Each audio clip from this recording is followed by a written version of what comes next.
చెప్తున్నారు ఈ కేసులు ముందు నుంచి ఫాలో అవుతూ ఒక్క నిమిషం ఈ రాజకీయంగా కావచ్చు ఇంకే ఇతర విషయాల్లో కావచ్చు ముందు ఈ కేసును ఫాలో అవుతున్నటువంటి గౌరీశంకర్ గారు, వీరు సీనియర్ జర్నలిస్ట్, వారితో మాట్లాడదాం.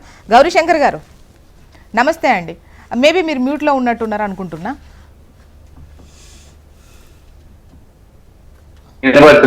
వినిపిస్తోంది సార్, చెప్పండి సార్. ఈ కేసును చూస్తే మీకు ఏమనిపిస్తోంది? మేడం, ఇప్పుడు మనకు 2 వర్షన్స్ ఉన్నాయి. ఒకటి ఫస్ట్ గవర్నమెంట్ వర్షన్ ఏంటంటే క్యాబినెట్ అప్రూవల్ లేదు, పోస్టేస్కే ఇచ్చారు. దాంతో పెద్ద ఫార్ములా ఈ రేసెట్ మాకు లాభం లేదు, ఉడికే డబ్బులు వృధా చేసిందని గవర్నమెంట్ వర్షన్. యాక్చువల్లీ ఇది 1993లో చంద్రబాబు నాయుడు గారు కూడా ట్రై చేశారు మనకు ఇక్కడ ఫార్ములా రేసెస్ కండక్ట్ చేయాలని. అయితే అప్పుడు నేకల్ సార్ అయితే అది కుదరలేదు సార్, వాళ్ళు రాలేకపోయినారు. They made lot of conditions. మాకు రేస్ ట్రాక్ ఇట్లా ఉండాలి, ఇక్కడ ఉండాలి, గచ్చిబౌలిలో చూసారు, ల్యాండ్ కూడా చేశారు. అది ఫార్ములేట్ కాలేదు. ఇది ఫార్ములా ఈ రేసెస్ ఇవి పెట్టుకున్నారు. It's a private body, they come and organise చేసే ఉన్నారు. అయితే ఇప్పుడు ఇప్పుడు గవర్నమెంట్ ఏమో ఈ ల్యాప్సెస్ చూపిస్తా ఉన్నారు. క్యాబినెట్ అప్రూవల్ లేదు, డబ్బులు ఇచ్చేశారు, 40 కోట్లు ఇచ్చారన్నది 50 కోట్లు అంటున్నారు, రకరకాల ఫిగర్స్ వస్తా ఉన్నాయి. బట్ ఫైనల్లీ ఇదేంటంటే ఇట్స్ ప్రొసీజర్ ల్యాప్సెస్, అది క్యాబినెట్ అప్రూవల్ లేకుంటే ఇవన్నీ చేశారని. కేటీఆర్ గారు చెప్పేది వర్షన్ ఏంటంటే ఇది ట్రైపార్టీట్ అగ్రిమెంట్ ఉంటే ఒక పార్టీ దాంట్లోకి వెళ్ళిపోయినాక దాన్ని 45 కోట్లు మేము ఇవ్వాల్సి వచ్చింది. మేము దాంట్లో కంటే దీంతో చాలా లాభం జరిగింది. దీంతో మనకు జైరాబాద్ లో కానీ చాలా ఇన్వెస్ట్మెంట్ 750 కోట్ల దాకా ఇన్వెస్ట్మెంట్స్ వచ్చాయి, మాకు 1500 కోట్ల ఇన్వెస్ట్మెంట్ వచ్చి తను కొన్ని ఫిగర్స్ చెప్తా ఉన్నారు. అది ఫైనల్లీ చేసింది హెచ్ఎండిఏ త్రూగా ఎందుకు ఇచ్చారంటే తన ఆర్గ్యుమెంట్ ఏంటంటే హెచ్ఎండిఏ ఇండిపెండెంట్ బాడీ వాళ్ళు కాబట్టి they don't need cabinet approval అవసరం లేదు, మేము ఇచ్చాము అని. These are part of all investigation. ఇంకా మనకు కోర్టులోకి నడుస్తుంది, ఏసీబీలో వేశారు, ఫైనల్లీ అవుట్కమ్ ఏంటని.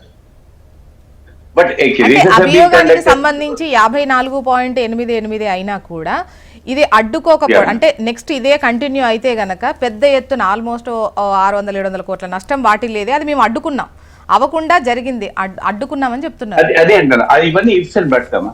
ఇది కూడా సేమ్. ఇప్పుడు కేటీఆర్ గారు ఏమంటారు, ఈ ఫార్ములా రేస్ చేసినందుకు మాకు దగ్గర 1500 కోట్ల దాకా 15,000 కోట్ల దాకా మనకు లాభాలంటే ఇంతటి ఇన్వెస్ట్మెంట్స్ వచ్చాయి, మాకు జైరాబాద్ లో వచ్చింది, వేరే చోట్ల వచ్చింది, ఓ ఇంటర్నేషనల్ గా మనకు మంచి పేరు వచ్చిందని వాళ్ళ క్వాంటిఫై చేయలేము. అది ఎంత వచ్చింది మనకు, ఫారెన్ రిటర్న్ ఎంత మంది వచ్చిందో, అక్కడ నుంచి ఎంత ఇంపాక్ట్ అయింది, ఇవన్నీ క్వాంటిఫై చేయలేము. ఇమీడియట్ మనం చేయాలంటే లెక్కలు ఇచ్చినాయి కావు కదా. దీంతో మనకు ఒక మన హైదరాబాద్ కు ఒక ఇంటర్నేషనల్ గా పేరు వచ్చింది, దాంట్లో బ్రాండ్ వాల్యూ పెరిగిందని తను ఒక ఆర్గ్యుమెంట్ కేటీఆర్ గారు. ఇప్పుడు బ్యాటరీ ఇన్వెస్టిగేషన్ బేసికల్లీ తను కేటీఆర్ గారు చెప్పింది ప్రొసీజర్ ల్యాప్సెస్ ఉండొచ్చు. ల్యాప్సెస్ స్టార్టింగ్ లో చెప్పాడు అతను. నేను చెప్పాను 100% నేనే చెప్పాను, డబ్బులు పేమెంట్ చేయమని చెప్పాను. అరవింద్ కుమార్ కు పేమెంట్ చేశారు, కానీ అరవింద్ కుమార్ గారు చూసుకోవాలి కదా పేమెంట్ ఎట్లా చేయాలో.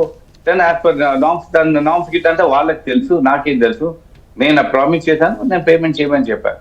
No because the matter of investigation ఉంది. అసలు ప్రొసీజర్ ల్యాప్సెస్ ఏమైంది, లేదా క్యాబినెట్ అప్రూవల్ ఉండాలన్నా లేదా అని ఇప్పుడు ఏసీబీ గారు ఇన్వెస్టిగేషన్ చేశారు కదా. దానికంటే ముందే మనం వాళ్ళు తప్ప వీళ్ళే తప్ప అంటే అల్టిమేట్లీ మనకు తెలిసిపోతుంది కదా, ఇన్వెస్టిగేషన్ లో తెలిసిపోతుంది. Whether they require cabinet approval అవసరం లేదని కేటీఆర్ గారు ఆర్గ్యుమెంట్. నేను కూడా చెప్పినట్టు తను హెచ్ఎండిఏకి అవసరం లేదు, they don't need, it's independent body చేయొచ్చు అని. ఇండిపెండెంట్ బాడీకి దీనికి మనకి ఇన్వెస్ట్మెంట్ చేసి ఈ హడావిడి చెల్లింపులు చేసేటువంటి క్రమంలో ఈవెన్ ఇప్పుడు హిమాయత్ నగర్ బ్యాంకు నుంచి చేశారు, ఎఫ్ఈఓకి మొత్తం చేసిన అమౌంట్కు సంబంధించి తీసుకునేటువంటి అథారిటీ నుండి తీసుకోవాల్సినటువంటి పర్మిషన్స్ తీసుకోలేదని, ఎట్ ద సేమ్ టైం విదేశీ మారక ద్రవ్యంతో చేయడం వల్ల ఐటీ పెద్ద మొత్తంలో కట్టాల్సి వచ్చింది.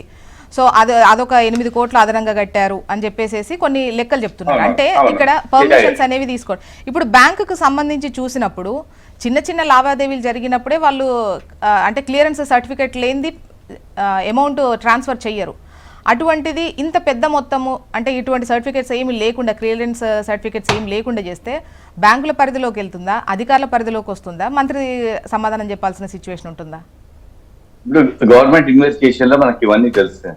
అసలు తప్పే ఎవరిది. కేటీఆర్ గారు ఆర్గ్యుమెంట్ పెట్టి మనకు ఇమీడియట్ గొడవ అయినాక కేటీఆర్ గారు చెప్పింది నేను ఈమన్నది 100% నేను స్టాండ్ బై మై వర్డ్.